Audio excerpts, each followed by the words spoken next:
On Monday, the Hansard Society held hustings for the new Speaker of the House of Commons. All of the hopefuls got a chance to pitch to MPs.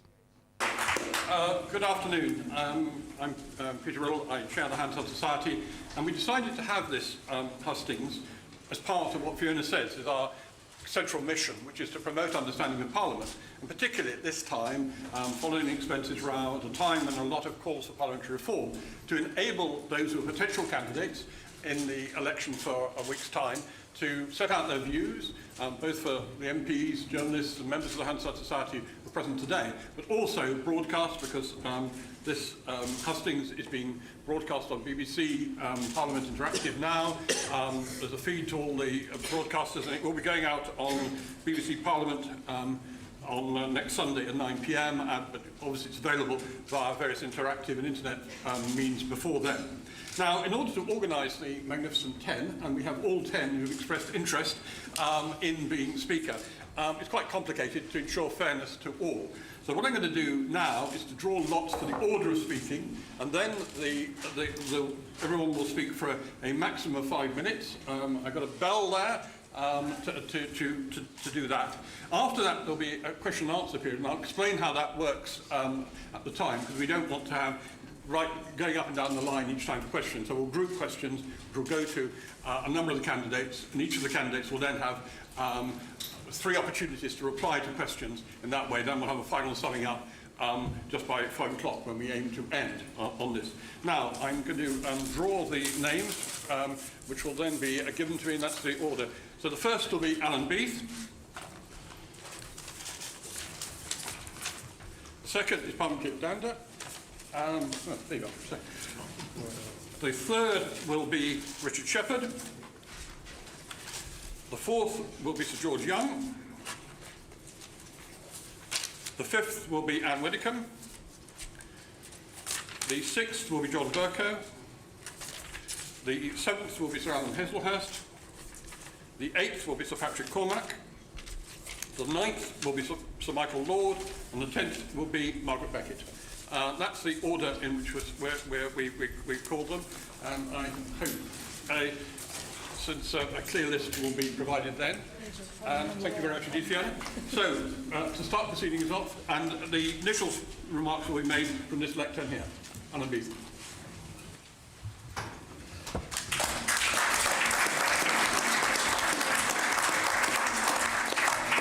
Thank you very much. I'm delighted that the Hansard Society has organised these hustings. I've been involved in the Society since even before I was elected to Parliament, because I believe in making Parliament effective and have worked with the Society in its inquiries to that end.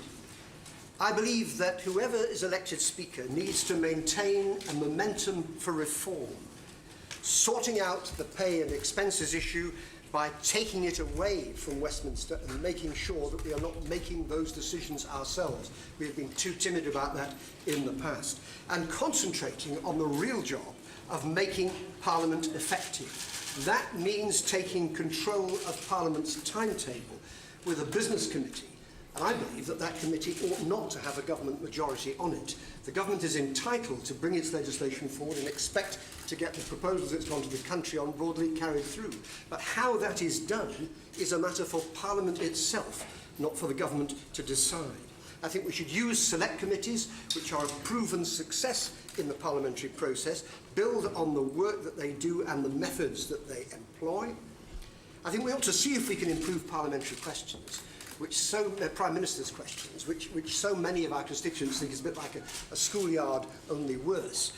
It fulfills various different functions, but I think we could make it more effective if party leaders and backbenchers got together to talk about it. Then I think we need to get a grip on finance, not allowing billions of pounds to go through on the nod by procedures which most members find mystifying and ineffective. We need to bring in the public, and there are many ways of doing that.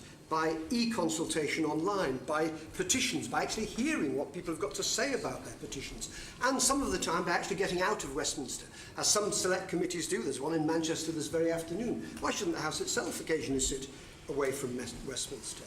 And then I think we need to get some newer and younger MPs involved in the administration of the House, in the House of Commons Commission, which I've served on. I did serve on it when I was a lot younger, actually. And it tends to be dominated by people who've been here for a long time. That brings some strengths, but it brings drawbacks and weaknesses as well. I think that the new Speaker needs to be open with the public and with MPs as well. No more secret lists about who's going to be called to speak. I think the new Speaker needs to be committed to reform. I think the new Speaker needs to be fair-minded, not wished on the House by any one party. I think the new Speaker needs experience. And I think that the new Speaker needs to be prepared to hand on the reins within 4 to 5 years. I think that I fit that bill, and I want to take up that challenge.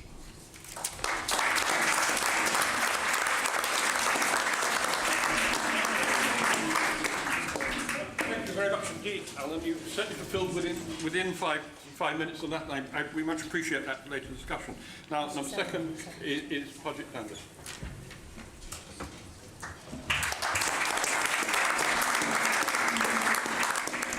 Peter, can I say thank you to the Hansard Society as well. I will try not to frighten the horses too much in the next 5 minutes, but I do think that we have some home truths that we have to remind ourselves of as MPs.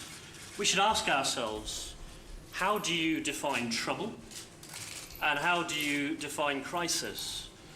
I think a whole month of seeing members of this House on the front pages of newspapers day in, day out actually defines crisis. I think local elections, where the main parties have received a kicking like no other time before, and fringe parties, including the BNP, have benefited, actually defines crisis as well. We actually have 2 members of the BNP representing you and representing me in the European Parliament. Now that should make us think for a moment. I don't think for a second that's because the British people are racists. I think it's because they're thoroughly and utterly disengaged with politics and with politicians and with this institution. So what do? I think the danger is we'll retreat. We'll play it safe. We'll go for a safe pair of hands, and there's some very, very good candidates here. You know, you've got privy councillors, you've got probably more gongs and knighthoods than you'll see at the Olympic Games. There is a lot of talent here, there's no two ways about that. But I think that the British people want something else. They don't want the language of Erskine May anymore. I think they want plain, blunt English. And I think they want a more deferential Parliament. They actually want the pendulum of power to be swung away from this place and to local communities. And that's what I'm proposing to do. That's what I would do if I was Speaker. I don't think it should be up to business managers in this place to constantly be setting the agenda and deciding what topical issues are. It's 2009. We should be doing that through the internet. People should be deciding through polls themselves and telling us what the issues are. And then you can bet if MPs knew as people setting the agenda, they'd want to be in the chamber talking about it. I would actually move some of the apparatus of this place out into the country, to Gloucester, to Birmingham, to Sidcup, you name it. Get it out there to towns and villages. Let them feel a little bit of prestige about holding parliamentary debates, Westminster Hall debates, a whole day of regional debates, but it would also change the way ministers do things.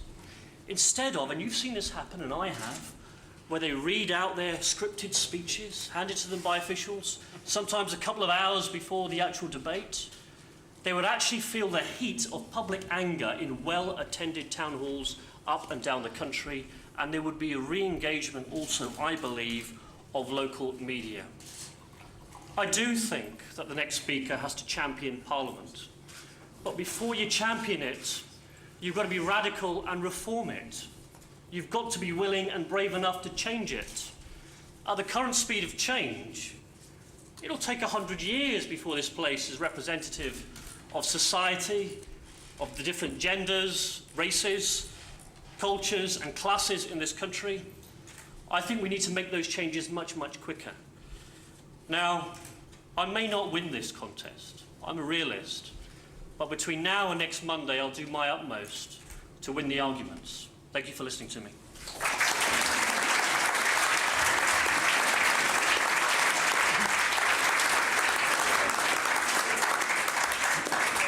Thank you very much indeed. Next one, Richard Shepherd. Yep.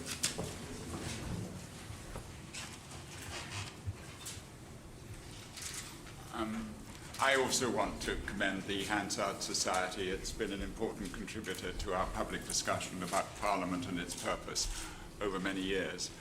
I ought to say straight away that I'm perhaps the back to the future candidate.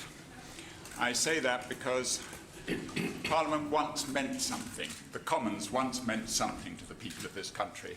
I come from the West Midlands. 100,000 people marched from Wolverhampton through Walsall to Birmingham to make a tiny difference to the outcome of the 1832 Reform Bill.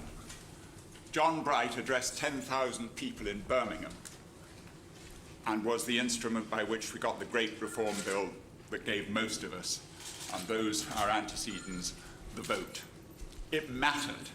The House of Commons mattered. That's why people came into politics. That's why people were energized across this country.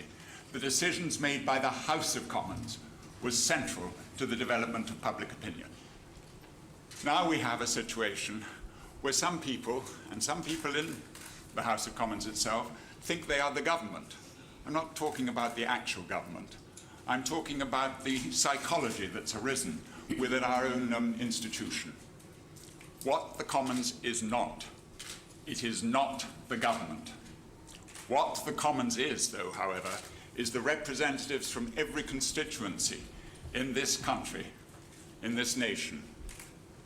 And they are, or should be, the check and balance that moderates, influences, and challenges government. We are not that now. We cannot speak. We have to recover the standing orders of the House, control over them. I think that is the one central reform that would make a difference. The standing orders, for those that don't know, are the rules by which the game is played. It's not a game, this is deadly serious. And if you cannot initiate something as a backbench member, if you cannot argue your case or take a challenge to something, what are we worth? I often get letters. Why do you ask us to vote when you never listen to us? That's a resonance, and that's what I'd like to see change. I also want to say what the Speaker is not. He is not the governor of the government. He cannot determine, or she cannot determine alone, what the standing orders are. What we're really struggling here for, and I think across the country, is a belief in the institution, that people feel free that they can argue their cause. We have to reignite a belief in the central purpose of what is our only democratic national institution. That's what I was honoured to be elected to. That's what I believed in, and that's what I've argued for through the course of my parliamentary career. I have never been a member of the government. I've actually lost the whip for my own party. But behind it all, and the reason why we came into public life is, we believed both in our country, but our principal institution and its purposes. Thank you.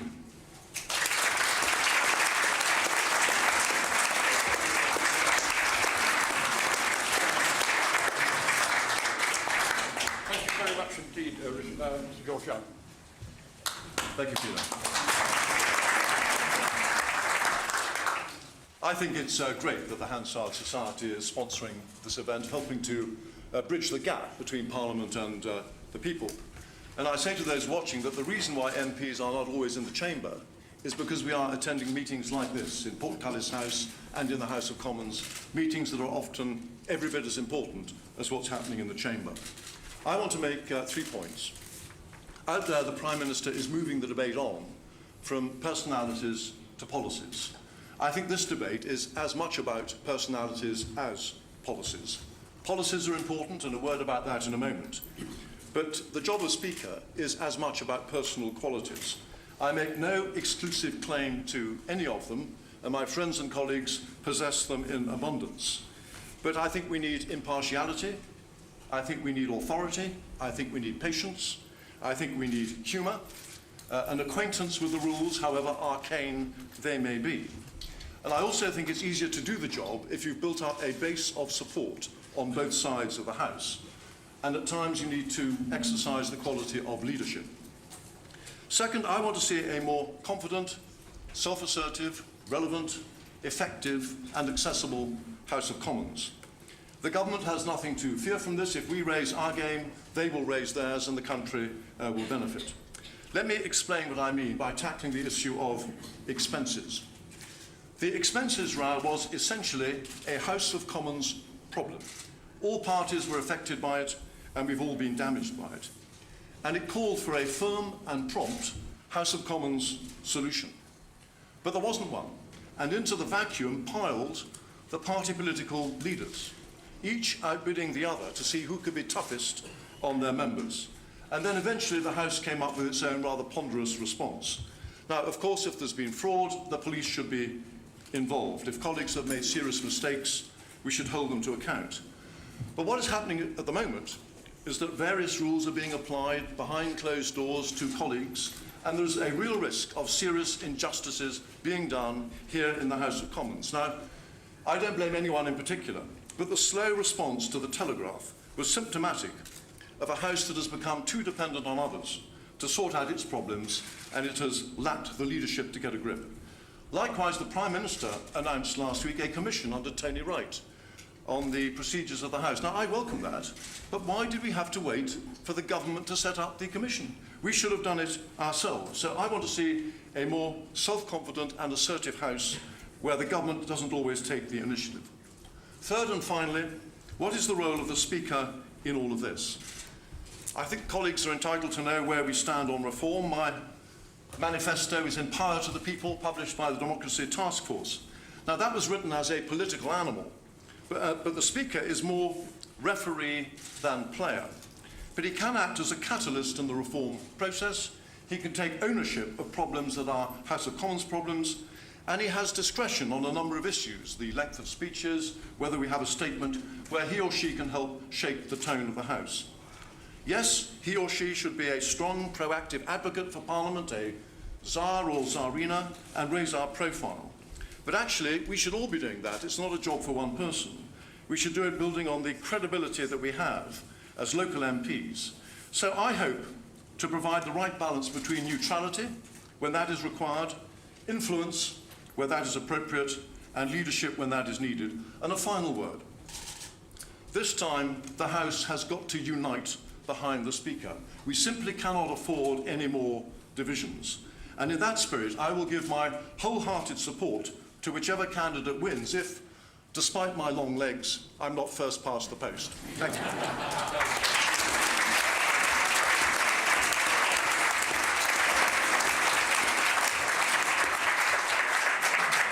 Thank you very much indeed, George. Could I say to some of the MPs in the door, there's some seats along here. If you want to come to the front, there are several seats for MPs and peers if you want to come. And Widdecombe.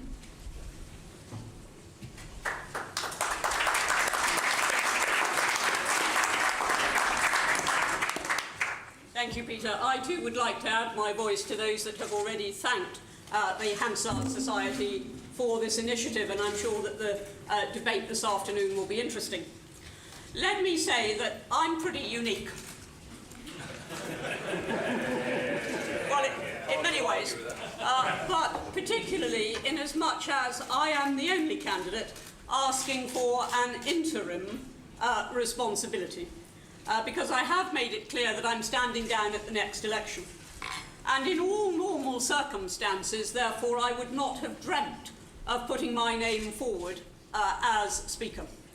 But because the circumstances are not normal, and because we do have certain very urgent tasks, I believe there is an argument for having somebody who will be very sharply focused on those tasks for a specified period of time, who can then hand over to a fresh, new Parliament.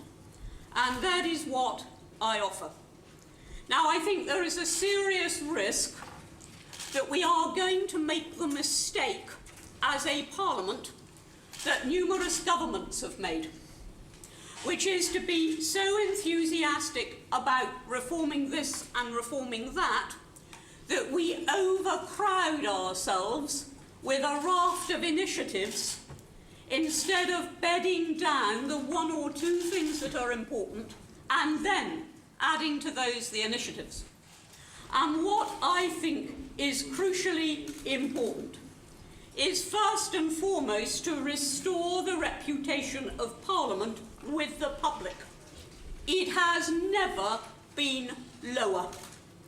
And I believe that in order to achieve that, we need to have somebody who can resonate with the public, who is known to the public, who possesses certain of the vulgar attributes which can connect with the public. So I think that that is crucial. It is also crucial that whoever is elected can truthfully say that they have good support on both sides of the House. And anybody who cannot say that, I think would prejudice the very necessary House of Commons loyalty that we must have towards the next Speaker.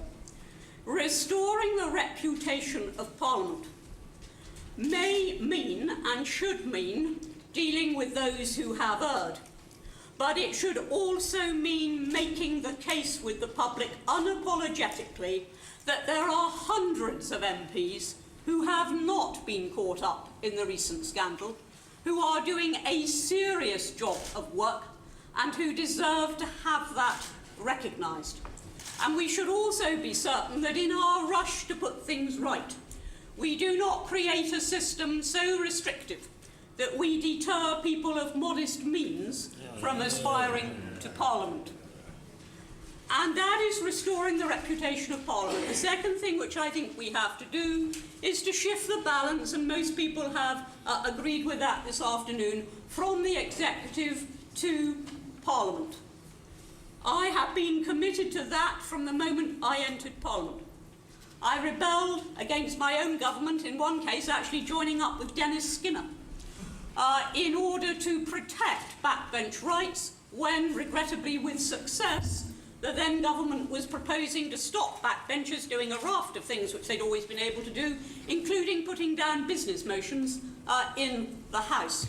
And similarly, under the current government, I have steadily opposed timetabling and on one occasion even led something of a sit-in. In fact, why do I say something of a sit-in? It was a sit-in in a committee to try and prevent it leaving with so much of its work still undiscussed.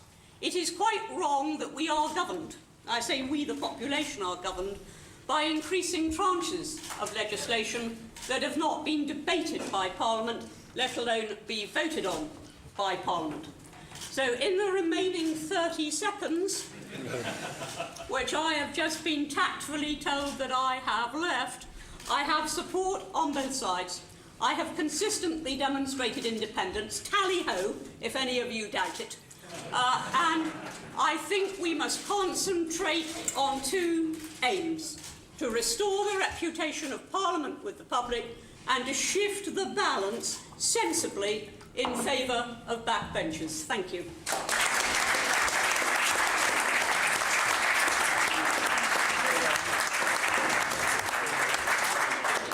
Thank you very much indeed. Now, next, John Bercow.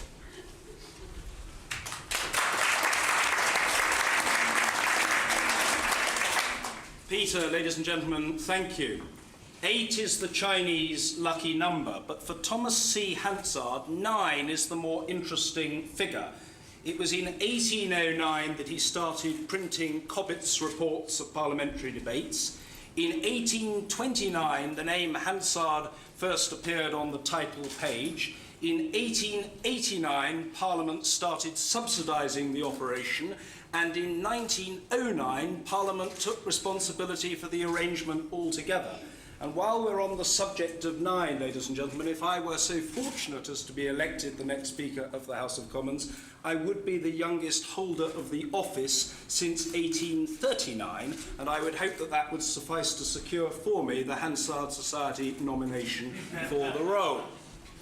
There are three key challenges that the next speaker must address. First, we have to restore trust in politics, and that means, amongst other things, accepting the independently determined arrangements for expenses and allowances as the successor to the present discredited arrangements. The new system must obviously be based upon principles of equity, accountability, transparency, and audit, and it will necessarily have to reflect the inescapable reality that most members of Parliament have to live in two places. The second challenge, put simply, is to put Parliament first in the allocation of time, in the strength of scrutiny, in the opportunities for backbenchers, and in the accessibility of this place. Accessibility to those who serve in it, accessibility to those who work for it, and accessibility to those who come to it. That is critical. The third great challenge, I put it to you, is to ensure that the next Speaker of the House of Commons is not a purely internal figure, shrouded in mystique and inaccessible to the wider world. The next Speaker of the House of Commons needs to be an ambassador for Parliament and a robust advocate of democratic politics, getting out into the country, meeting representatives of civil society, be they public institutions or voluntary bodies, persuasively explaining in a non-partisan fashion the role of Parliament, the work we do, the input of individual colleagues, how we're changing to meet the challenges of the time, but also acting as a listener, listening to the legitimate concerns and criticisms of the wider public. Ladies and gentlemen, in politics there is, of course, huge continuity. And I referred earlier to 1829, in which year three significant pieces of legislation reached the statute book. The Catholic Relief Act, which was about tackling discrimination against a minority. The Metropolitan Police Act, which was put on the statute book to meet the threat of social disorder. And the Maintaining Roads in London Act, which was enacted in response to the public criticism that it was virtually impossible speedily to move about the capital. Plus ça change. A critical journalist at the time said that Parliament contained the most despicable set of characters that could be found anywhere in the kingdom, but 3 years later we passed the Great Reform Act. We can change and will change again. As the clean break candidate who's not stood before, not served in government, and who has no plans to stand down in the next election, I'd like to be the agent of that necessary and overdue change. Thank you very much indeed.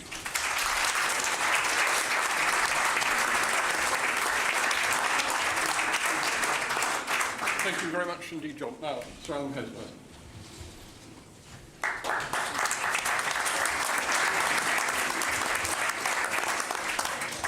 Peter, ladies and gentlemen, I think we're probably going to be upstaged by the Prime Minister, which is a point, actually, because the power of the executive to decide when it is going to make statements at times to its convenience is not always to the convenience of members, not just because we're here engaged on a serious purpose, but in many cases the business of the House itself gets disrupted if there is the unfettered power of the government to decide what is to happen at any particular moment.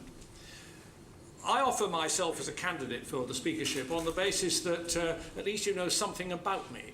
It's not often, I think the role of speaker is one very much of personality, and in my case I had the opportunity during Speaker Martin's indisposition to take the helm for a period of 6 weeks, and I gave an impression within that period of what is possible to do without any change in the standing orders of this House.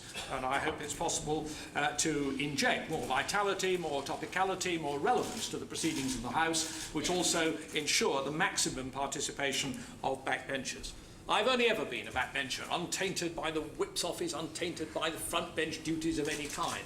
So I do see it very much from the point of view of backbenchers. Not just individuals, not just minorities established by party, but also minorities within parties which arise from time to time on an ad hoc basis because they happen not to agree with the line being taken by their party at any particular moment. And the systems we have at the moment tend to squeeze out those points of view and provide minimum amount of time for them. Now, the party leaders are talking reform at the present time.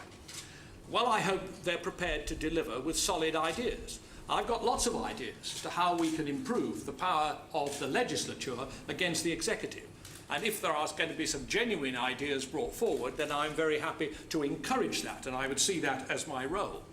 But already it would be possible to, without stretching the standing orders on urgent questions, to be a little more liberal in granting those opportunities for the House to debate matters which are seen to be urgent and relevant. And also the Standing Order 24 procedure for emergency debates. I think one could inject a little bit more life into proceedings if one was more responsive to members on that kind of thing. In this Parliament, more than any other in the world that I've come across, we put the Speaker on a pedestal. We say you have to be impartial, no more political partisanship in the future. If we're prepared to go that far in giving trust to our Speaker, then we should extend that trust to enable the Speaker to have more say over the business of the House. If there is to be a business committee, a proposal I've certainly been friendly to and have even put forward to the modernisation committee, then is that not a natural role for the Speaker or one of his deputies to ensure that there is an impartial input into what the business of the House is going to be? Yes, I think the Speaker does have to communicate the virtues of this institution. I am actually proud of the House of Commons. We've gone through a bad period now, but it's the cradle of our democracy, and I would want to proclaim that at various platforms up and down the land, which I believe the Speaker can command. I've done it as Deputy Speaker in smaller, less prestigious gatherings, no doubt, but found genuine interest amongst the public as to really how this place works, the role of the Speaker and the work of MPs. So I believe that message can be pushed forward energetically by the Speaker of this House. And certainly Betty Boothroyd did not exist under a shroud or hidden away from the public gaze. On expenses, well, we've made a decision that it should be remitted to Sir Christopher Kelly's committee. We are all ashamed, I think, of what has gone on. We lulled into it by a series of governments that have said we can't touch salary, therefore it's much more discreet to allow expenses to increase. That was an unsustainable bubble in the end, and it certainly has burst upon our faces. And I believe that that has to be tackled, can be tackled. My own input to Sir Christopher Kelly will be to say that we have to have a better balance between actual salary on which we're taxed and the amount of allowances we're given. Finally, I offer experience to the House. I think we are going to be in for a period of change, and I would welcome that. But I do think in those circumstances, an experienced hand on the tiller would be beneficial to this Parliament and the next. Thank you.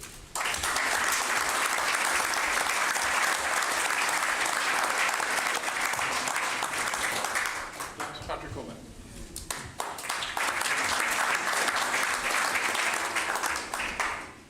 Well, Mr. Riddell, thank you very much indeed, and thank you to the Hansard Society. I echo the thanks of my colleagues. I'm not merely standing because a colleague said to me the other day they wanted a rounded figure as Speaker. I'm standing for this position because I believe that it is, above all, the duty of the Speaker to be both the servant of the House and the protector of the House. I believe that the Speaker has got to display a fearless impartiality against the often arrogant assertion of power, not only from the executive, but sometimes from the executive in waiting as well. The Speaker should never become involved, embroiled in political controversy, of course not. But the Speaker should always stand against moves which would make the Commons further the creature of the executive. We recently had an example of the sort of danger that I talk about. We have a Parliamentary Standards Authority to be appointed. Now, that there should be an independent body to look after the finances is self-evident, and I've always voted for that in the past. But do we really want the elected representatives of the people of the United Kingdom to be subject to an appointed quango? Let's remember our Burke. We are individually the delegates, the representatives, and not the delegates of the people. We represent them in Parliament, and we should have an unfettered use of parliamentary privilege, because it is not our privilege, but it is the privilege of those who send us to Westminster. Almost every colleague has talked about the imbalance. There is a need to restore the balance between the executive and the legislature. I've seen this slide over the last 20 years in particular. It isn't just the fault of the present government, although it has something to answer for with regard to automatic timetabling of bills and so on. But that balance has got to be redressed. People say that I'm a traditionalist. I stand for good traditions and not flaccid ones, and many of our traditions have become flaccid. We need a proper definition of privilege, which a joint committee of both houses gave a few years ago, and the government put in the cupboard. Many of our recent problems would have been avoided if they'd not done that. We need to have a situation where petitions presented to Parliament are not just popped in a bag behind the chair, but where there is an absolute obligation upon government to answer. I believe a Speaker should be prepared to name ministers who leak their announcements to the press before they come to the House of Commons.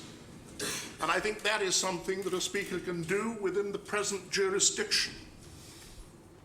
Above all, as I say, the Speaker is the servant of the House and its protector. I love the House of Commons, but I believe that it is not the House that it was, and I believe that we have got this terrible imbalance between executive and legislature, which has got to be redressed. Recent events have been sad, but many people have been accused of things when they have merely obeyed or followed rules scrupulously. Some have not, and I entirely agree with what Sir George said in that regard. But above all, this has been such a dismal place over recent weeks. The centre of the nation, the cockpit of the nation, should also be a place where people can have fun in debating great issues. A parliamentarian needs a sense of history, but he needs a sense of humour, a sense of the ridiculous as well. So you will see things in proper perspective. I have just turned 70. I would not wish to go on beyond one full parliament. I've said I want to retire before the age of 75. But I believe in the 3 or 4 years, if colleagues do me the great favour of asking me to do this job, I believe I can demonstrate complete impartiality. I've done many things in all party groups over many years. I've chaired the Northern Ireland Affairs Committee recently. And I believe I can be the absolute servant of the House without fear or favour. It would be the greatest honour that any man or woman could have. And I just hope that I might have that opportunity to serve our country through this, our greatest institution, which has recently been held up to ridicule and besmirched, but which still has a great future because it is the ultimate defender of the liberties of the people of this land. Thank you.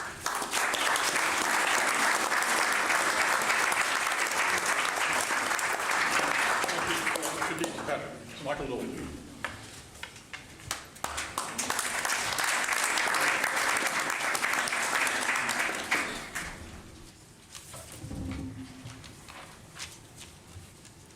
Riddle, ladies and gentlemen, good afternoon. Unusual for a Deputy Speaker to be able to speak. Makes a great change. I sometimes say in my association, I don't have this opportunity very often, so if you'd like to make yourselves comfortable, and their faces drop, and I tell them a few seconds later that actually I was only joking.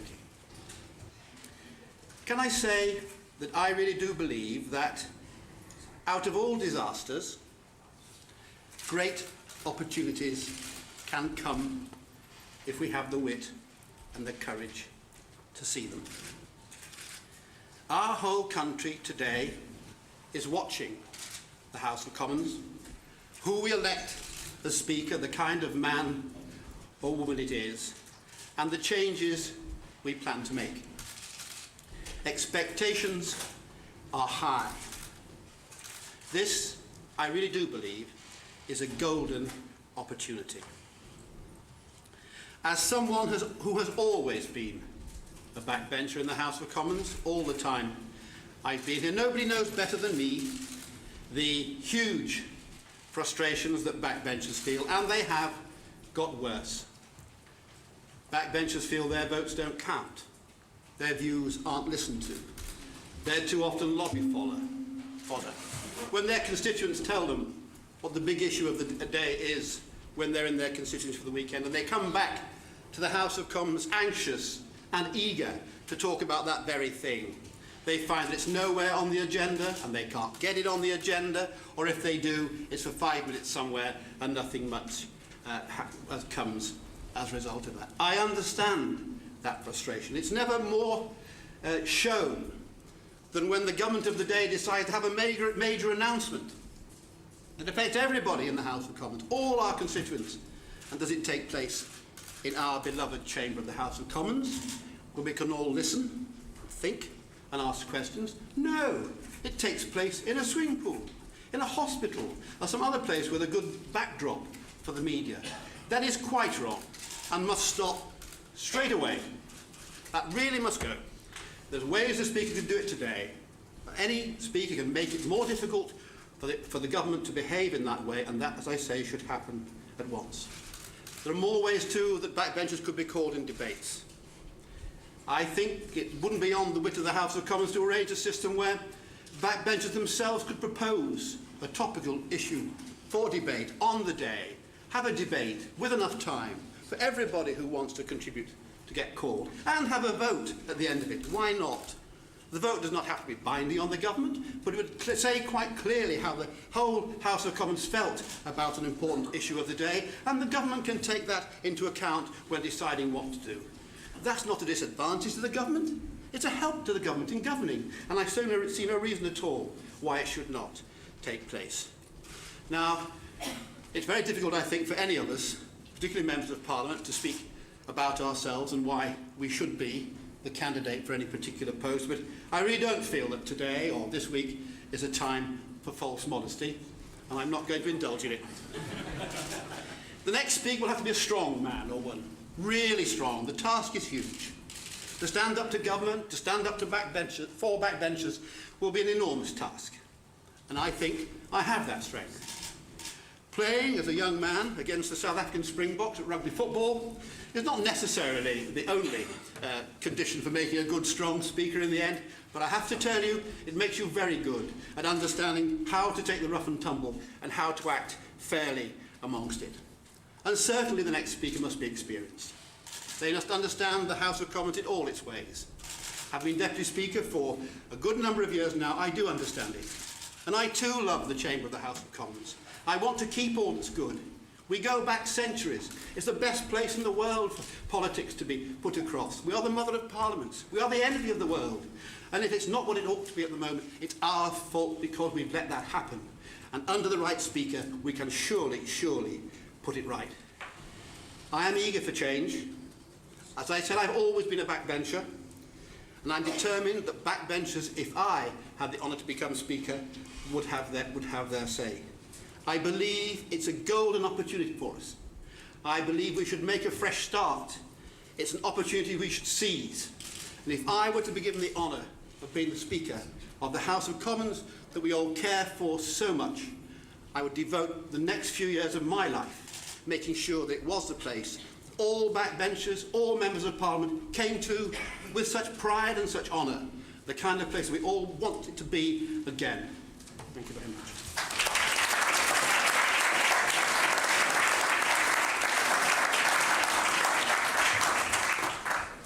much indeed. Now, our final speaker in this part of the session, Margaret Beckett.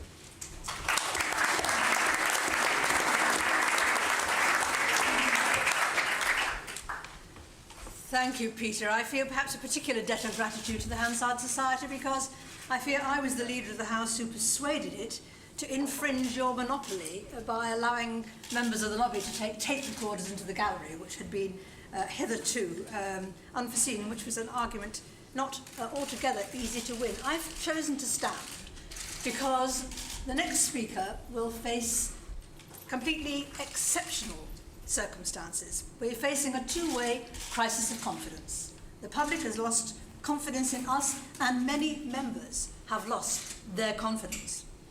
That's why, of course, we have to look for and promote reform. I have no quarrel with the issue of self-regulation. I'm not going to go through the list of all the things that people have proposed because I can't think of one with which, in principle, I have a quarrel. What I do say to you, though, is that, and I've learnt this as someone who has pursued reform in the House of Commons, the devil is in the detail. We have to look carefully, not rush to things, and make sure we think it through, because always there are unforeseen consequences and circumstances. That's my first main point. My second is my underlying approach to the role of Speaker.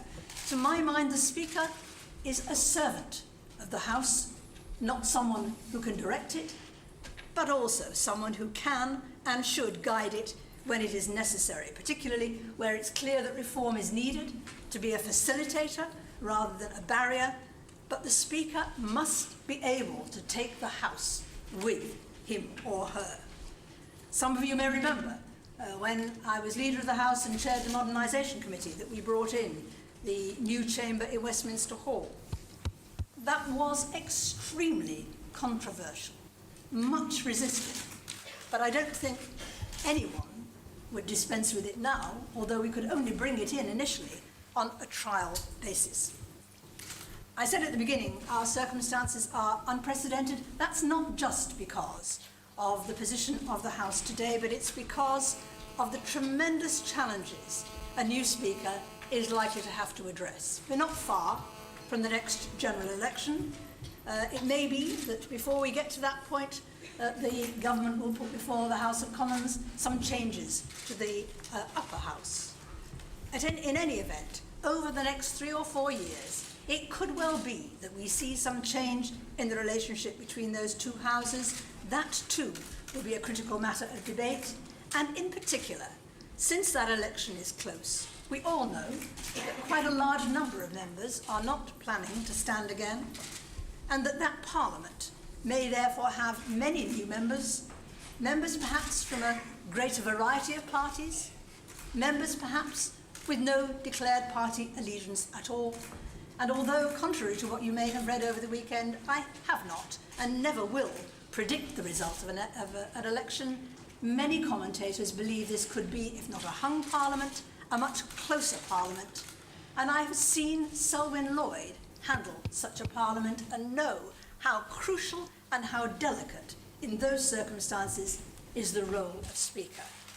Two particular issues have been raised with me about my candidacy, and I want to address them now and immediately. We've had previous speakers with ministerial experience, none of them perhaps quite so close. My answer to that is twofold. First, that these are wholly exceptional circumstances in which we have to try to get the person who is the right candidate. And second, that if the implication is that I would be perhaps a partisan Speaker, as leader of the House, as chair of the Modernisation Committee, as chair of the Intelligence and Security Committee, indeed as chair of a whole range of committees and conferences, including for the United Nations, I believe I have demonstrated not only that I am an effective chair, but that I am an impartial and fair chair who does everything they can to allow everyone to express their point of view. The second main issue which has been raised with me is that there is a tradition that the speakership alternates between the main parties, sorry Alan, and should therefore go to a Conservative. That is a view that I have both held and advocated in the past. In fact, I voted for George Young, wherever he is, in the last speakership election. quite unsuccessfully. Again, first of all, my response is that these are exceptional times, but also, and if you look through the hearings of the Procedure Committee, when our procedure that we're going to follow now was recommended, it became quite clear that actually that is not the historic precedent. The historic precedent has varied, and it was when the House had a balance that was particularly close that this notion arose. But whoever becomes Speaker, there are two things which are key. We need a lasting foundation for reform, which is based on transparency, on accountability, and on the workability. It is possible to bring in change in the name of reform, which is certainly no better. And without wishing to introduce a note of party controversy, I will mention just two words: poll tax. The House needs a healing Speaker. The public needs to feel that this is a House which puts their concerns and interests first, and not our own. I believe I could help the House to do that.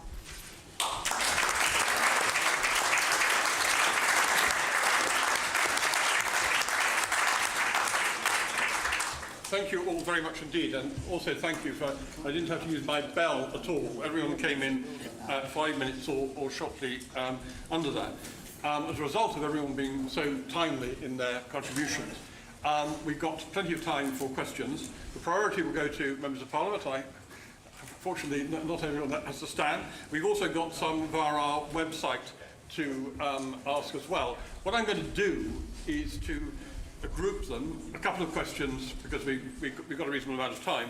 But what I've said is that each of the candidates will have a chance to ask 3 groups of questions, and then there will be a final opportunity for them to wind up at about 4:45 to do that. But what I want to do is ask for questions now, and I'll group them. Not each member will answer, each candidate will answer every question, but they will have a chance to do 3, and I'll tick those off to make sure I'm fair in that. George. In the current circumstances... Sorry, I apologise, we do have mics. Thanks. In the current circumstances, is experience a liability? That's a very good one. Right, we'll switch party. James Graham. And there's a mic coming. Do I? Yeah. I entirely agree with the House authorities who said they will not publish the lists of those people who are proposing the individual candidates.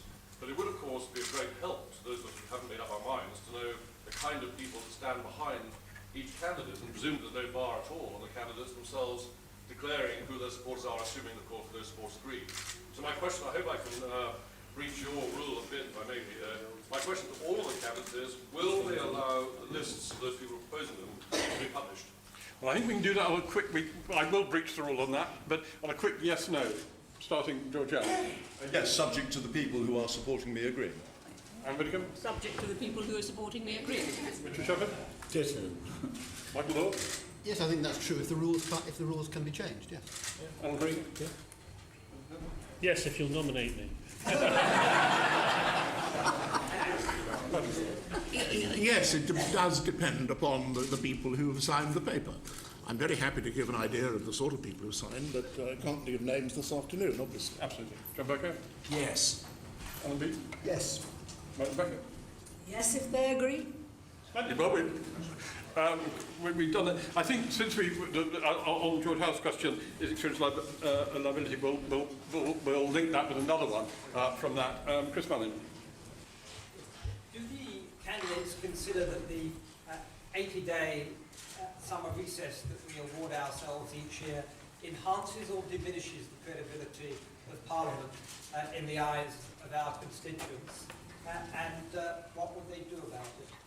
Right, we'll take those two. Now, who would want to chip on that? Remember, you've got 3 chances overall. And Widdecombe.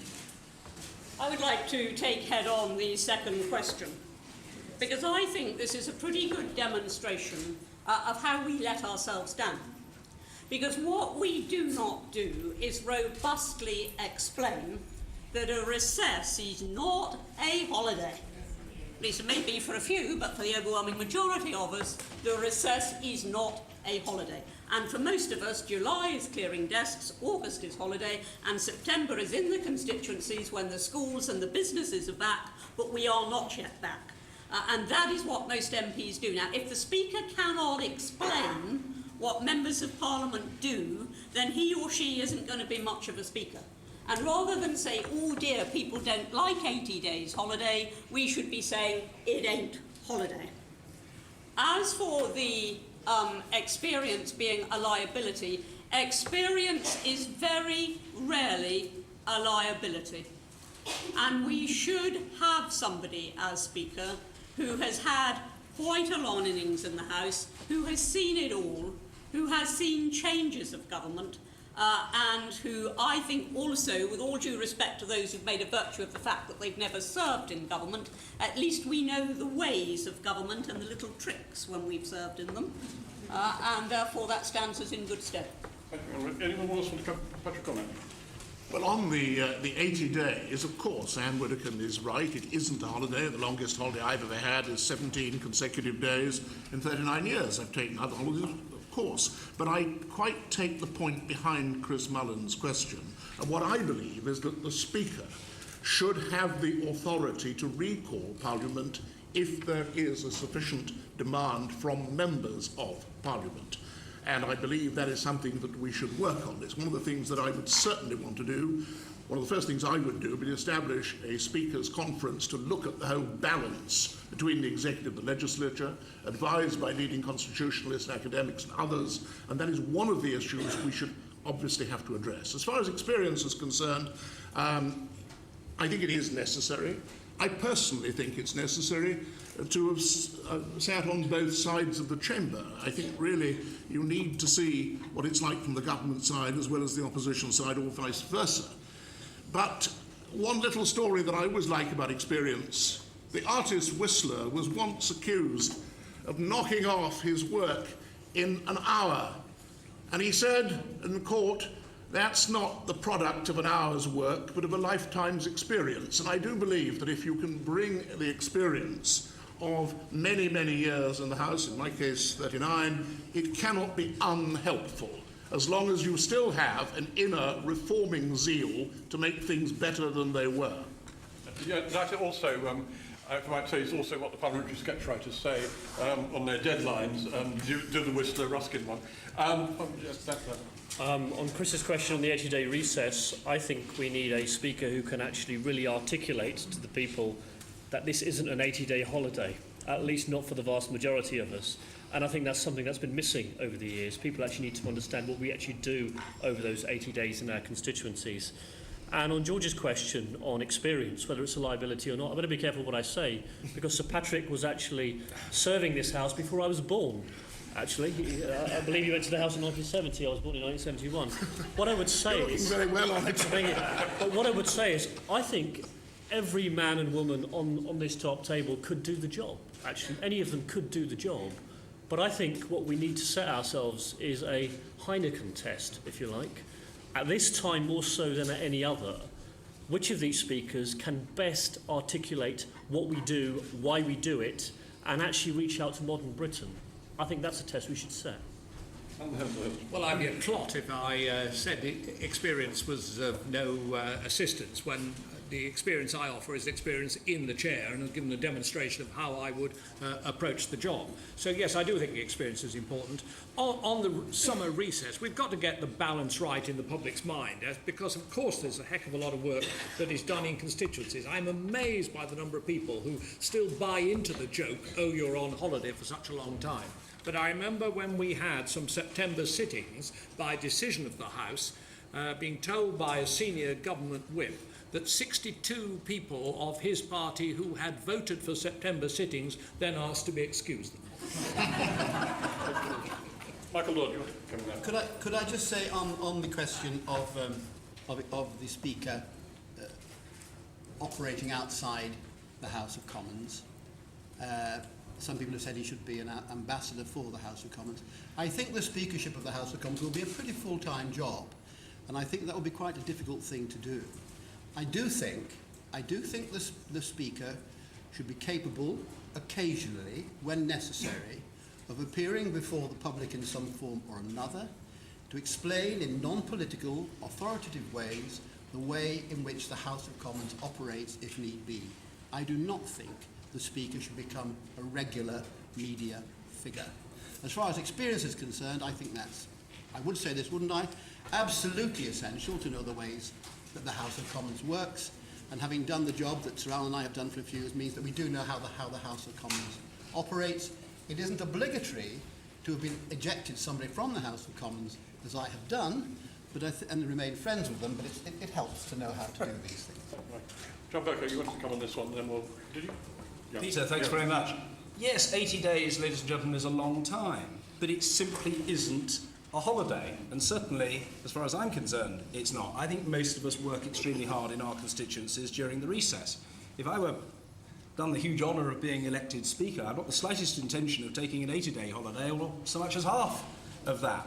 I would take the view, and I respect Michael's position, but I disagree with it, that the Speaker ought to be using the time when not in the chair to engage, to communicate with, to hear from, to listen to the opinions of the public and to describe our role.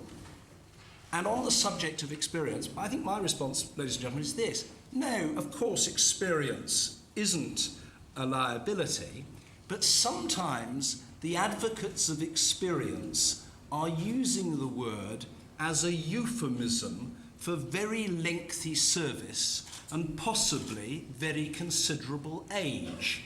And what I would politely say is, just as people who are older but have real merit shouldn't be disqualified from consideration, neither should a younger candidate be precluded.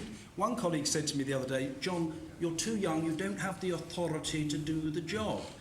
And I said to him, if we can have prime ministers running the country in their 40s, why can't we have somebody as Speaker of the House running the House in his or her 40s? He then said to me, well, if you do 2 terms, what are you going to do, John, with the rest of your life? To which I'm afraid my answer was, how many unemployed ex-speakers do you know? Thank you very much. We'll move on to another round of questions. Stephen Pound. Thank you very much indeed. I'm utterly horrified by this vision of a peripatetic speaker wandering the byways of the nation, a strolling player, a mummer in some democracy roadshow.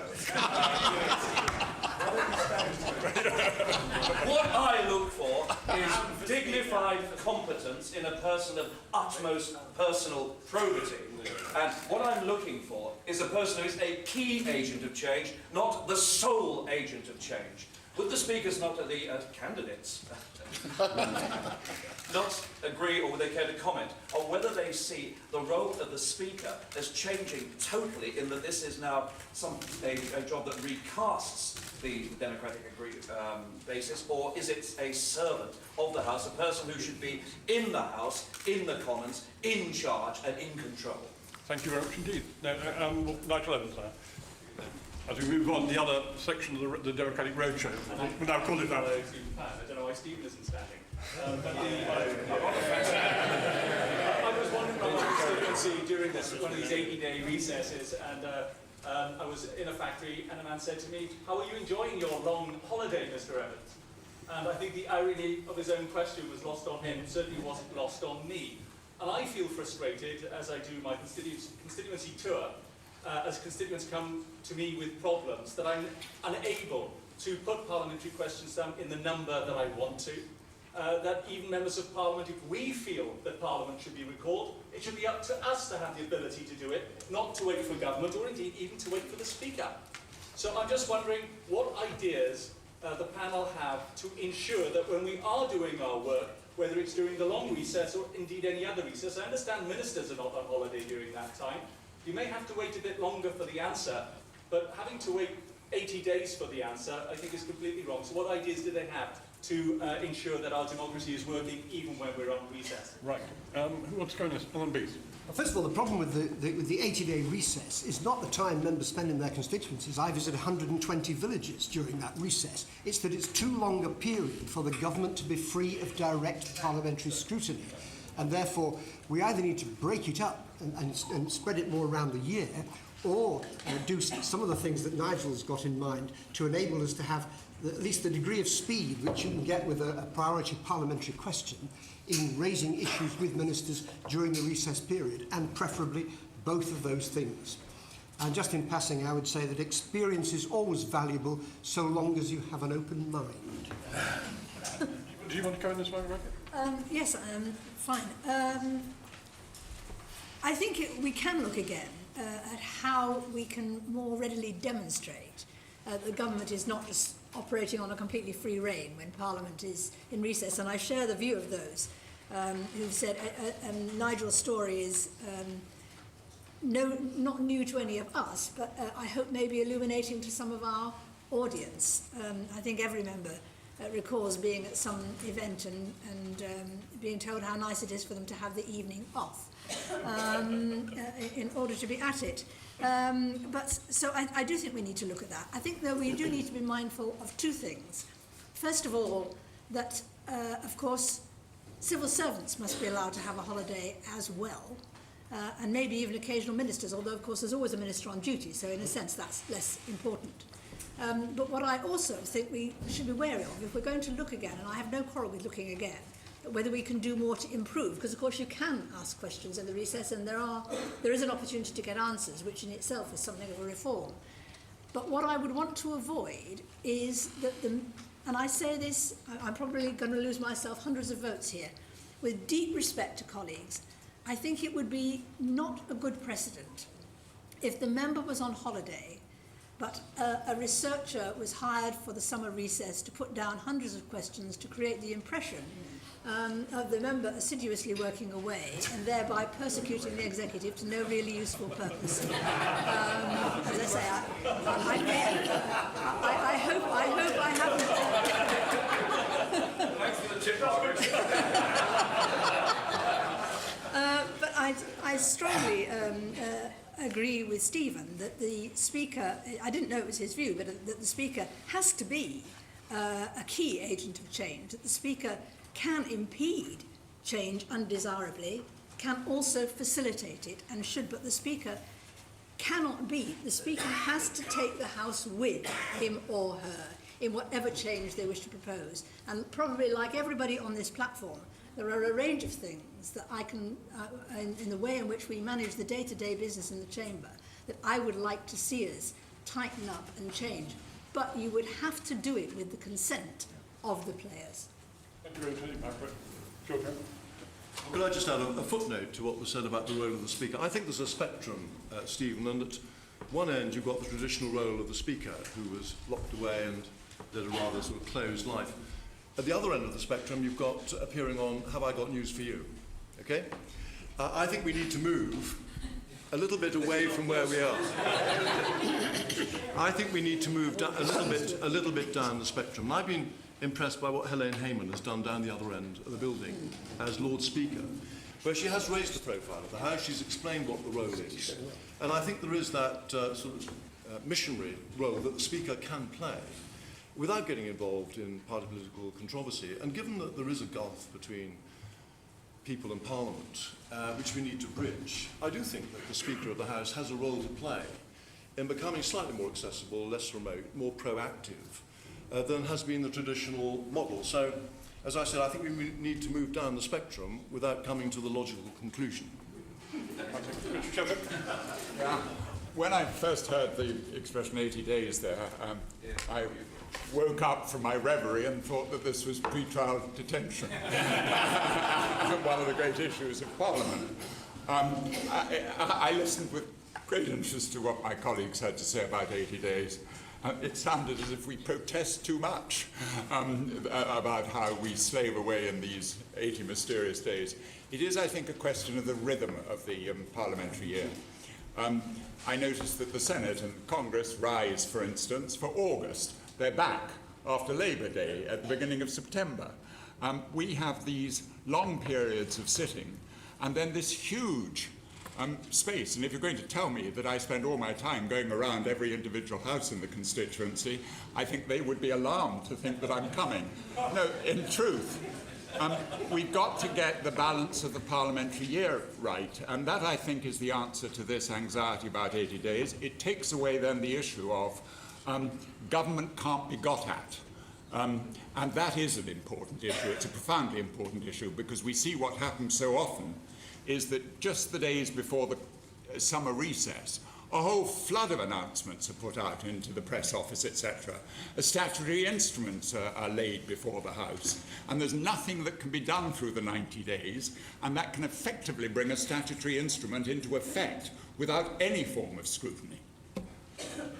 Michael, just to add to that, Peter, the awful thing is that the country always says it runs better when we're not sitting. That must be some reflection on Parliament. But I agree very much with Richard. I think it's tempting to think you might recall the House of Commons at the drop of a hat, but you must remember there are stonemasons halfway through their work and all sorts of things going on, and that's not as simple as it sounds, although it can be done if it's necessary. But I think Richard is right. If you're going to do that, you need to move the whole parliamentary calendar, which of course fits in, always has fitted in with schools and universities and the law terms and so on. So I think there's room thinking about it, but it would have to be, I suspect, in a more organised way than just off the cuff. And as far as Stephen's question is concerned, I'm pretty well in Stephen's court, although I've never been regarded as by my friends and relations as a shrinking violet. But I would not expect to be regularly in front of television cameras. I think you'd have to be very careful about what that might do to the office of Speaker if you did that. Patrick Cormack, you want to come in? Yes, I think that it is very, very important that one recognises that the first job is to be the servant of the House, the protector of the House, as I tried to make plain earlier. But there is a role, it's been called an ambassadorial role, there is a role for a limited amount of talking in the country, invited perhaps by a group of colleagues to a particular set of constituencies to talk about parliamentary democracy and to seek to help to make people regain some of their confidence and trust in it. I think that there is also something else we could possibly do during the long recess. I have never been a supporter of the regional select committees, but I have been a supporter of the idea of regional grand committees where all the members from that particular region, regardless of their party, can come together in a provincial capital town for a day, discussing issues of particular local relevance with the ministers there as well. And I believe that that would be something that not only could but should be done during the long recess, so it doesn't impinge upon the timetable here at Westminster. And if I can just add one other thing, which has occurred to me more than once. I was recently in Finland with my friend Alan Beith, and we were talking to the Foreign Affairs Committee and various committees in that parliament. There, of course, they divide their time to a degree between the plenary session and the committee work. And I believe there is too much clash and overlap here. And I believe we have got to reform the way in which the House sits and in which the House debates. And debates have got to be snappier and shorter.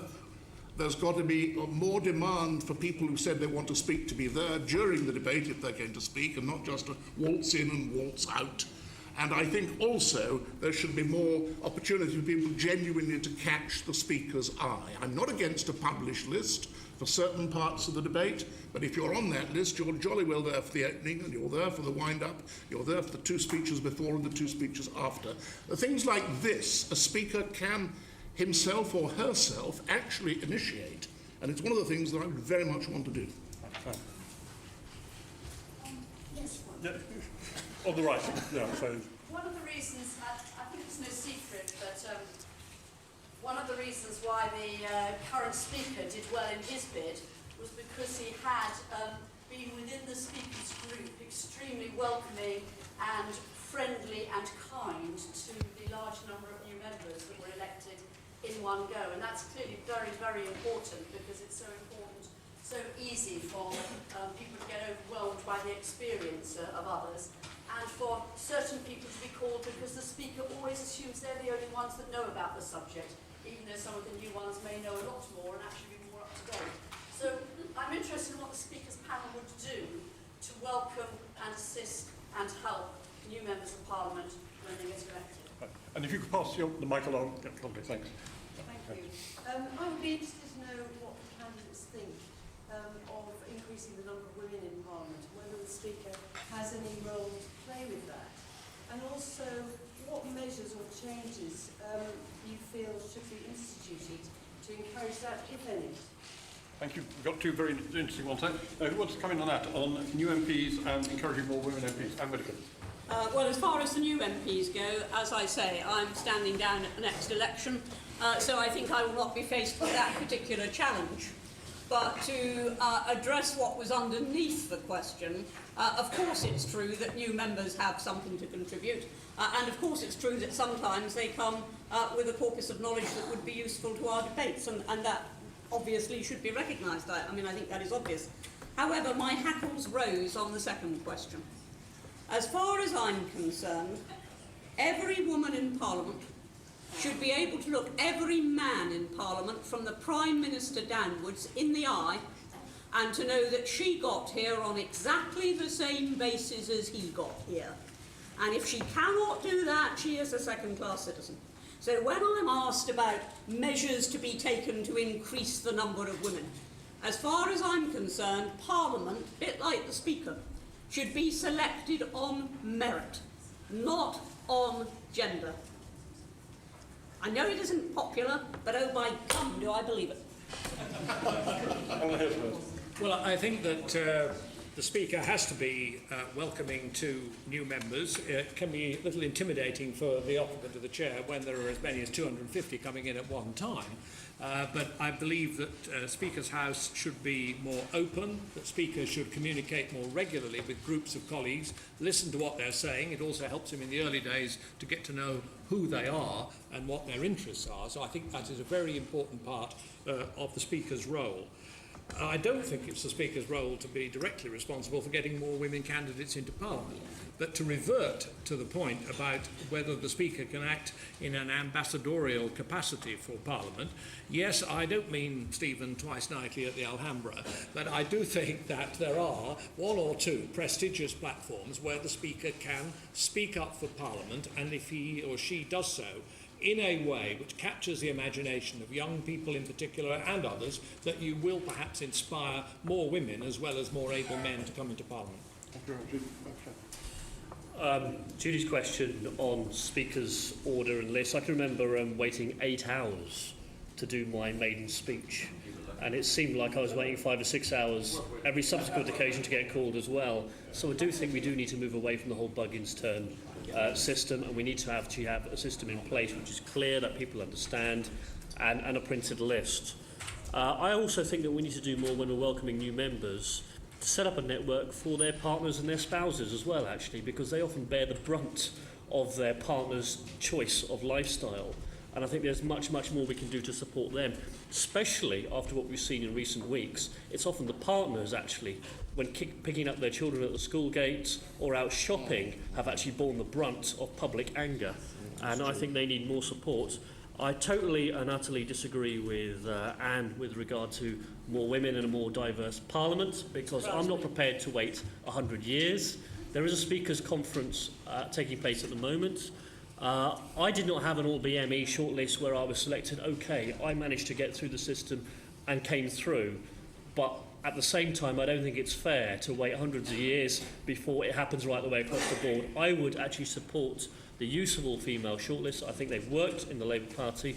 I would also encourage, I hope that through the Speakers' Conference there is enabling legislation for ethnic minority shortlists, should political parties choose to use them. And I remember sitting in the Speaker's House, one of the rare occasions that I've been there, because I'd requested a meeting with Speaker Michael Martin, being the father of a 3.5-year-old and the father of a 3-month-old child, saying, why on earth in the year 2009 do we not have creche facilities available that we can pay for here in this building?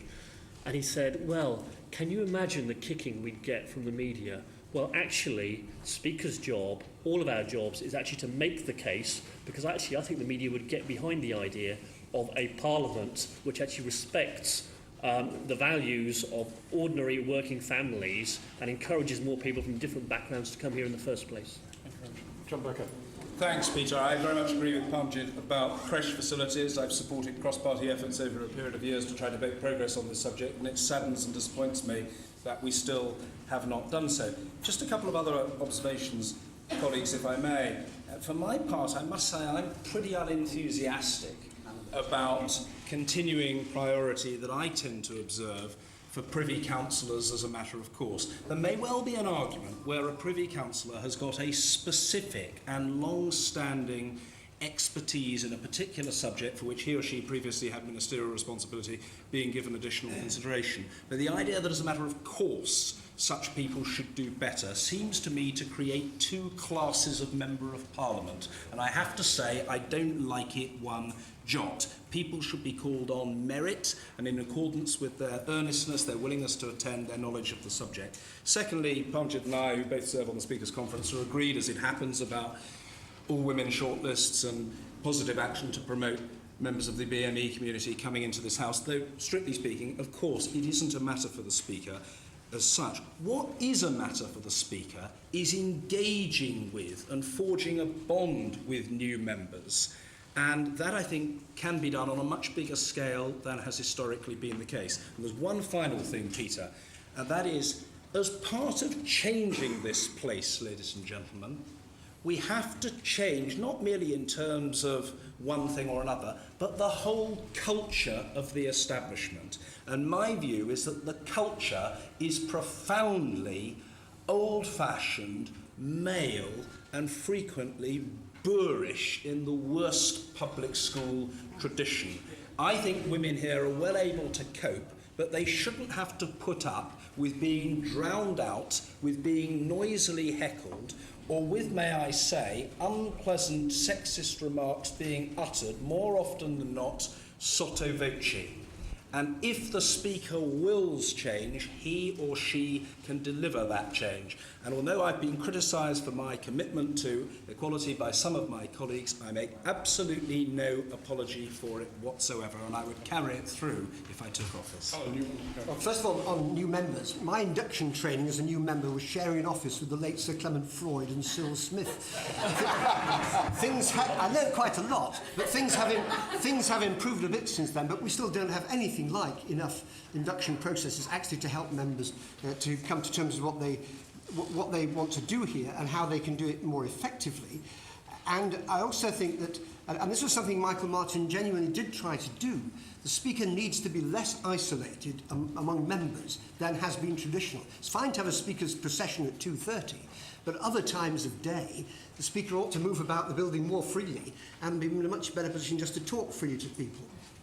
When it comes to women, I spend quite a lot of time trying to recruit women to become parliamentary candidates with rather modest success, but some success. And the things that I find bother them are the style of debate, and that relates to something John said, the macho style of debate, which just doesn't make sense to them any more than it does to a lot of us men, actually. But it's become the habit of the place. The time wasting. If you're doing what most women do in their lives, you can't afford to waste time like we do in this place. And until we change that, I think we will continue to put off some women. And there are the childcare issues as well. I think they're priorities for any new Speaker. Thank you. No, you want to come on that, Georgia? Just a short footnote. The induction process, when you become a new MP, is all crammed into the first week, and you end up bewildered. And I think it does need to be phased out over a slightly longer period. You see the Fees Office, the Whips, Parliamentary Commission for Standards. And I think we just need to be more sensible about that. On childcare, I think the debate has moved on, and my committee in a recent report recommended that, so far as MPs were concerned, and it affects men and women, we should improve the facilities available on childcare. And I think I'm right in saying the Commission is about to make some initiatives on that front. Yes, can I just quickly? The point about the Speaker moving around the House of Commons and talking to lots of people during the day, and you've also got him now moving around the country too and talking to people all over the country. It's an enormous task of the Speaker. And there is all his independence. He must strike the balance. It's absolutely crucial that he strikes the balance between getting the feel of the House of Commons, knowing all the individual members, their interests, their problems and so on, but he must not be seen to be too familiar with them on an individual basis, because then when he calls somebody or doesn't call somebody, all sorts of things. It is a very, very tough role for a speaker. One is really quite isolated in many ways, and although there's room now, and I would be happy to do it, to warm it up and be more available and to meet people and so on, it is at the end of the day you are the leader. It's a tough job. You're at the top. You're on your own. And there is no escape from that. How you handle it, obviously, I'm more than happy to handle it in the way that's being described. But I think it's important to make that point. I would be appalled if the kind of rudeness that John refers to was happening when I was in the chamber, certainly if I could hear it, and I know I and myself and Alan try and stamp that kind of behaviour out as soon as we can. In response to Judy's question about the order of people are called to speak, it is enormously difficult. There's constant attempts to try and improve it, but I think a real attempt should be made to almost reverse the order now, and let's see what the younger, newer members have to say, and the older members and the Privy Councillors, sadly, ought to take their turn. Thank you. There's been a refreshing consistency amongst the candidates about the willingness to be the leading champion for parliamentary interests in terms of the executive. May I invite you to consider one particular case? Over the last 12 years that I've been in Parliament, the Iraq War has been the single most divisive issue in the Chamber.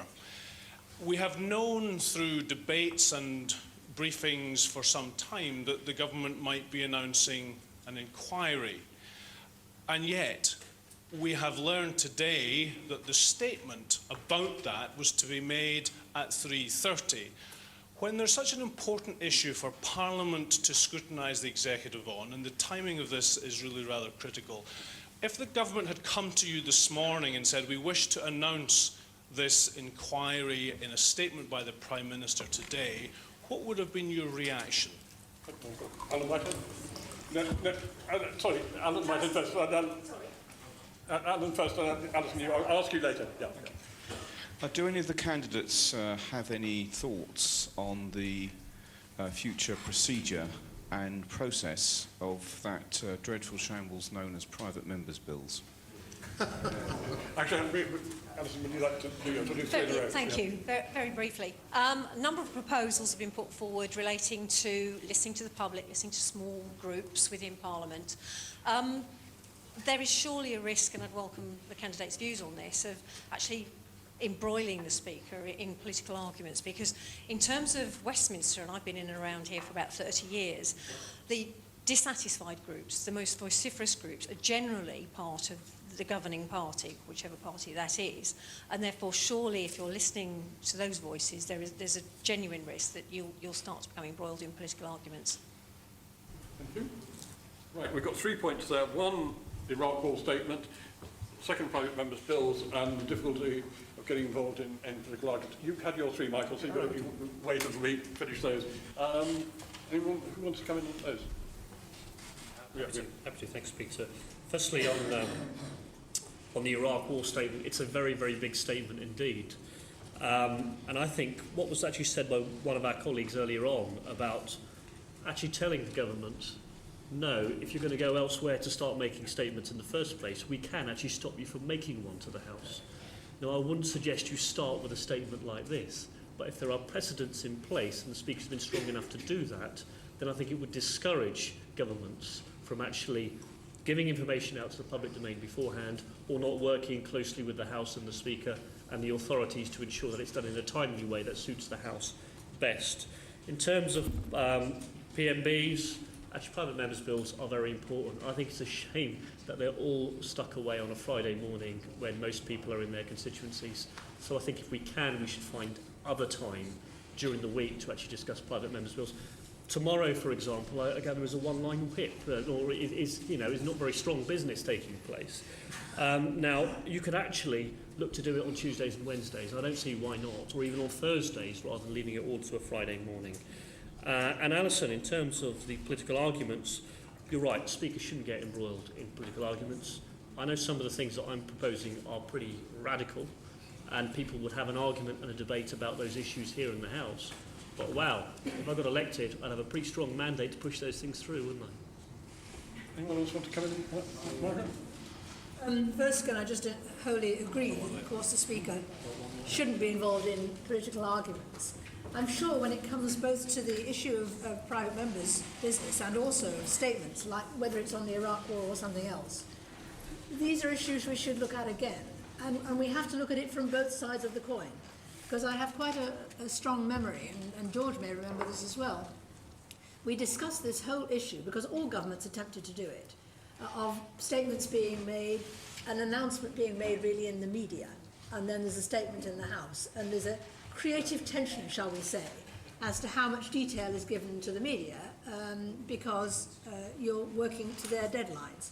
And what I recall from that discussion of long ago is that there was a genuine concern about the fact that there was an announcement which was thought to be of considerable importance, for which coverage was being sought, and it had to be dealt with within the media deadlines, and the House deadlines were sometimes completely in conflict with what would be media deadlines.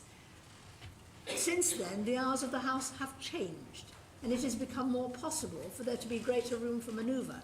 But also, since then, the media handling has changed. With 24-hour news media, yes, okay, there are some particular organs of the media that are bound to specific deadlines, but it's much more fluid than it should be. So I think this is an area which, whatever the subject, Michael, and I appreciate this is a particularly difficult one, this is an area that's ripe for exploration. And where, you know, we should consider, again, one other thing I would say, I don't know quite what you had in mind in terms of talking about today, but we did establish for quite a long time a presumption that there wouldn't be government statements on days where there were opposition debates, unless, of course, for some reason the opposition actually wanted that and would consent to it. So I think we have to, part of the difficulties of a speaker's job, particularly in a more difficult House, is to balance those demands of what is crucial and current and important at the moment, and without losing the business of the day from wherever it comes, whether it comes from private members or whatever. And that's not always an easy balance to get right. I think it should be kept under review. Yeah. I would really just address private members' bills. I want to say that they do perform a valuable, I have to say this because in fact, function. A long time ago, I tried to reform Section 2 of the Official Secrets Act. It was a cause célèbre at the time. The idea that every park attendant had to sign the Official Secrets Act, it meant that it could catch everything in every area. It forced the government to bring forward its own reform of the Official Secrets Act, and it's the one that in which a government couldn't prosecute Damien Green under because of Hurd's clarity in the change of it. The government controls all the business that comes before this House. Let's be quite clear about that. There's 18 days for the opposition princes to parade their particular view of public policy, but there is no space other than private members' bills as it lit at the moment for the individual backbencher to try and do something important. I'm grateful to the government, whistleblowers. I got that through because I had government support and because they put it in their manifesto and had no intention of actually doing it. But the combination of circumstances gave an opportunity there. What I've always argued, and in the Modernisation Committee, Select Committee, of which Margaret was a distinguished leader of the House, what I've always argued for is something that disappeared, the power of initiation by backbenchers. It used to be a ballot where they could have whoever won the ballot had a motion, a substantive motion, which they could bring in front of the House in proper time. And that could therefore be voted on. That gave topicality and relevance to the role of backbench members. It slid away. It just disappeared. No, got quite a bit abolished after the Emery proposals. Right. Labour Party accepted these changes that have now neutered the Commons, and because they thought they were going to win. And in the rewriting of the standing orders of the House, the power of initiation is a grand title, but what it means is that an ordinary backbencher can stand up and move a motion. Anyone else want to come in this way? Alan Beith, and then... Just a very quick point about private members' bills. That's one of the things that a business committee ought to have the opportunity to do, to decide that a bill has such large support and such a very small minority of opposition that it should be allocated some serious time in which the matter can be discussed and voted on. very briefly on Iraq, every important statement should be given 48 hours notice if it is at all possible, unless it's to do with an emergency, a terrorist outrage or something like that. We should have been told today that the Iraq statement would be on Wednesday or Thursday. And that way, everybody with interest would have been there. On private members' bills, I agree with Richard Shepherd on the motions. Very important to reinstate those. There should be more time for private members' bills. The Speakers' Conference that I would establish, one of the things referred to them. Some colleagues would like to have Wednesday evenings, for instance, devoted to private members' bills. It's been one of the suggestions that's been floated. I'm not saying that should happen, but what I am saying is we must look to find more time for them, proportionate to the support that they have. Yes, that is fine, and probably fewer out of the hat, so that those that come out of the hat we have a real chance of getting onto the statute books. Well, private members' bills on Friday have become a ritualistic farce, and I don't think they do our reputation any good whatsoever, because people are very concerned about some of the issues that come up. One of the ideas that I would like to see examined, it can't be imposed from the chair, is to divide Fridays into 2 or 3 slots where the 3 bills will be taken on a programmed basis, so there can be no business of playing around with motions to sit in private, etc., etc. There should be possibly time-limited speeches on those sections, and that you can have deferred divisions the following week, which then gives people more of an opportunity to participate. On these statements, I think what has happened today, it's very difficult for the Speaker to deny the Prime Minister an opportunity to make a statement, but the truth of the matter is that this issue, and I haven't heard the statement, I don't know what's in it, Michael, but if it is about setting up an inquiry, for goodness sake, this is hardly urgent to today, when it's been something for which the House has been calling for some time. And it's an opposition day. It's taking time out of the opposition. And the Speaker, I think, just needs to be able to toughen up on this, to say, no, I'm not having this kind of approach.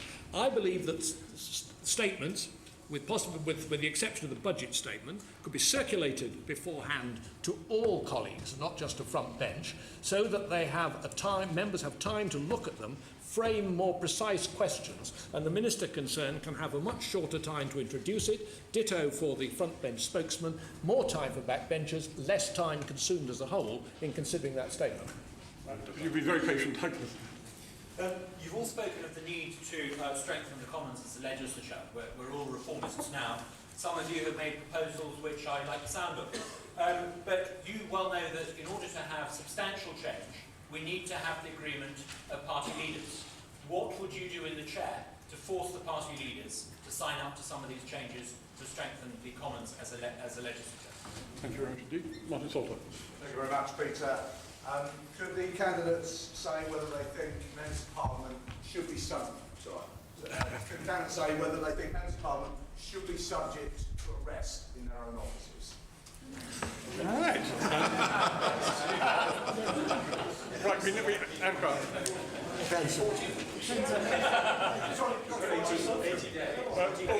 Gentlemen. Peter, you came before the Speakers' Conference looking into diversity. I'm a member of it. Parmjit, John are members of it. I think it's doing a good job. Will the prospective speakers assure us that they will give that conference their support and allow it to continue? And while I'm on my feet, I'm a great admirer of Anne, but I really have to say something. In looking at diversity, I can look back at a time when I accompanied my husband, the late Bob Cryer, to selection conferences over 20 years, probably 8 selection conferences. Without exception, they were all male shortlists, but they weren't called that. Thank you. Very much indeed on that one. And David House. Thanks. I'm no great fan of Prime Minister's questions. It strikes me as the House at its most cliched, its most formulaic, and its most irrational. Do the candidates agree? And if so, what would they like to see done about it? Right, we've got footnote. In fact, 5 of the candidates have used up their 3 questions. So it's Margaret, Beckett, John Bercow, Richard Shepherd, and Widdecombe, and George Young. for those. However, when we come to the final roundup, so to speak, I'm sure people will want to raise those. Margaret Beckett. How do you force change to be accepted? I think if it becomes clear that there is an overwhelming mood for change in the House, that becomes more difficult for leaders of any party to resist. But as I have said repeatedly, that is not just a matter for the Speaker. The Speaker can nag and attempt to persuade, but in the end it's the House that does or doesn't come to that view. Should a member be subject to arrest? It depends what they've done, actually, Martin. I mean, I think there's a balance here. MPs can't be not subject to the law of the land. If somebody's committed murder, they need to be arrested wherever they are. But equally, the proper privileges of the House should be considered. I think everybody probably, Anne, as you know, like you, I represent a very diverse constituency. And I think everyone probably will agree with you about the Speaker's Conference. The most difficult question, frankly, is about PMQs.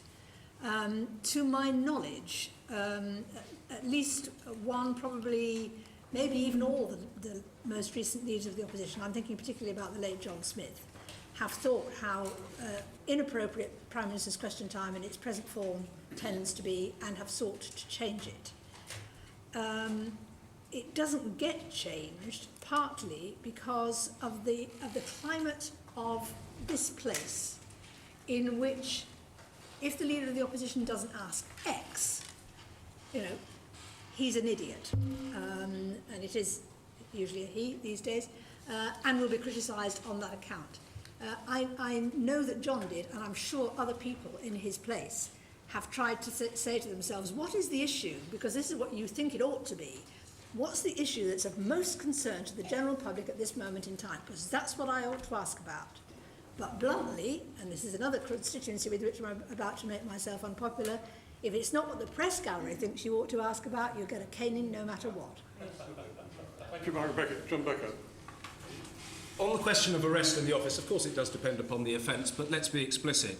As far as Damien Green was concerned, frankly, the whole affair was an absolute disgrace from start to finish. Damien's not a close friend of mine, but he was appallingly treated, and it shouldn't have happened. It was an abuse of police power, and it shouldn't happen again.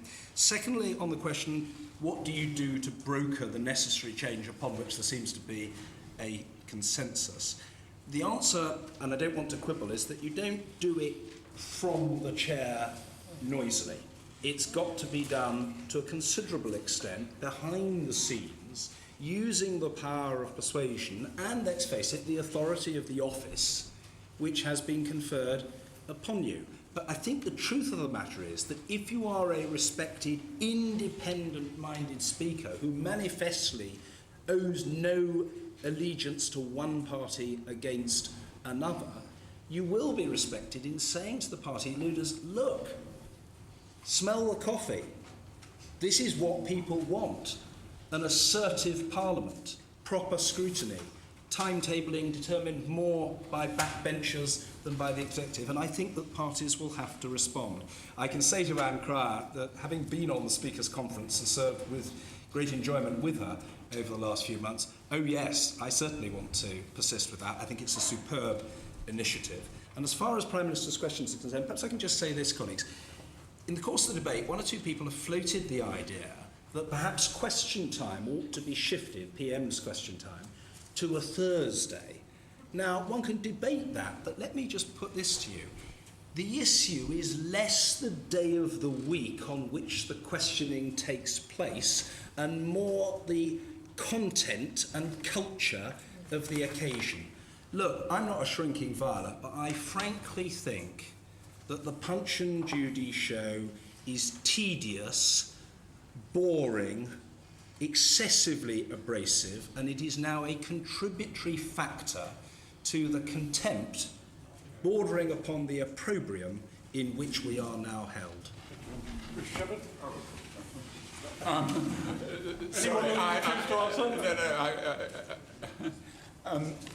going to say a word for Prime Minister's question time. It's the only opportunity that the ordinary backbencher, the cheap, the vulgar, the people of England can see the grand people that govern us, the government, actually abused. And there is a spirit in Britain that still believes that those on high horses with white feathers on their hats should occasionally just have a little bit of mud thrown at them. So that was my view on Prime Minister's question time. It is a spirited occasion, there's no question, and it is vulgar. And if you object to both spirit and vulgarity, then you're against it. But I'm actually for it because it's the only twinkle of life that we have in this chamber that the public outside can recognise and give strength, funnily enough, to the speakership, because the speaker is one of the best known people in it. Arrest in our own offices, well, if can't be me, can it? I'm in the new technological age, Peter. I'm on the web now, and you can see me broadcasting to the nation in another way. But the arrest of officers, there's an important point about parliamentary privilege. It's been lost in all these things. Of course, exactly. If a murderer is hiding in a Commons office, but there is a process by which we have to go through to establish whether this is correctly done or not. It collapsed. It failed. No one knew. The Speaker didn't know, the Clerk of the House didn't know, and the poor Sergeant-at-Arms had it all dumped upon her shoulders. It was wrong. And if one's saying about arrest in Parliament, yes, it's happened. It's happened in the past, and it will perhaps happen in the future. I hope I'm not found out in time, but I will subject myself to the judgment of, as they say, my peers. Widdecombe? I'm going to be slightly disorderly, Peter, and make just one brief comment on the previous question, even if I have to give up one of the others in recompense, which was on private members' bills. Now, I mean, I have been tremendously active at various times in the private members' system. And to me, what is wrong is this, that if you draw a private members' bill in the lottery, which is what it is, a lottery, you have a choice. You either bring in a bill that is completely uncontroversial and the government approves of it, in which case you'll get to the statute book. Or you bring in a bill that even if it's got the majority of the House of Commons on its side, and even if hundreds of them are prepared to come in on the Friday, you still can't get through because it's controversial and it can be talked out. And in other words, parliamentary techniques can be used to prevent it succeeding. And it seems to me that it makes a mockery of private members' bills if you can't actually take a bill through Parliament and get it through on its merits in precisely the same way that a government bill would go through. So I think actually what we need to look at is whether or not there could be some mechanism with a threshold for the support for the bill, but there could be some mechanism for making sure that private members' bills are brought to a conclusion. And I actually think that is pretty crucial, and I desperately wanted to say that. As far as arrest in offices goes, that is one where the Speaker has a major role to play. And if the Speaker had done the right thing, the Speaker and the Sergeant, or the Speaker or whatever, had done the right thing over Damien Green, it simply wouldn't have happened. But any Speaker confronted with a warrant for an arrest for murder, I think would not be terribly obstructive. So I think that one is just common sense. As far as party leaders go, of course the Chair cannot dictate. Can't dictate to anybody, and it can't dictate to the party leaders. It's a question of, I think, operating with public backing and persuasion, and that's as much as a Speaker can do. And finally, Anne's gone, but just let me say this to her in her absence. Of course I appreciate her quest for diversity, but when I was doing the selection rounds, in the first seat that I got, there were 2 women out of 50, and I got it. And in the second seat, there were 6 women out of 80, and I got it. And in the third seat, there were 12 women out of 120, and I got it. So all I can say is that statistically, we actually perform rather better. Can I say to Douglas Carswell, whichever one of us wins this contest, we will be keeping a very close watch on any motion that you might be putting on the order paper. But can I say, in response to your question, we mustn't leave it to the party leaders. If we're going to wait for the party leaders to sort out reform, nothing will ever happen. The House has within its own powers the opportunity to make progress with the reform agenda. But what you can do is try and get David Cameron to sign up to some of these reforms in advance of the next election. The final thing on privilege. Again, another job for the next speaker is to resolve what will happen to the resolution that the House passed back in December. It resolved to set up a committee to investigate the circumstances of the Green arrest. That committee has never met because there's been a wrangle between the political parties about the composition. And the first job of the next speaker is to unblock that and get on with the work of that Privileges Committee or committee to look into it, so we can clarify exactly under what circumstances the police can come here, what their rights are, and what are the rights of members of Parliament.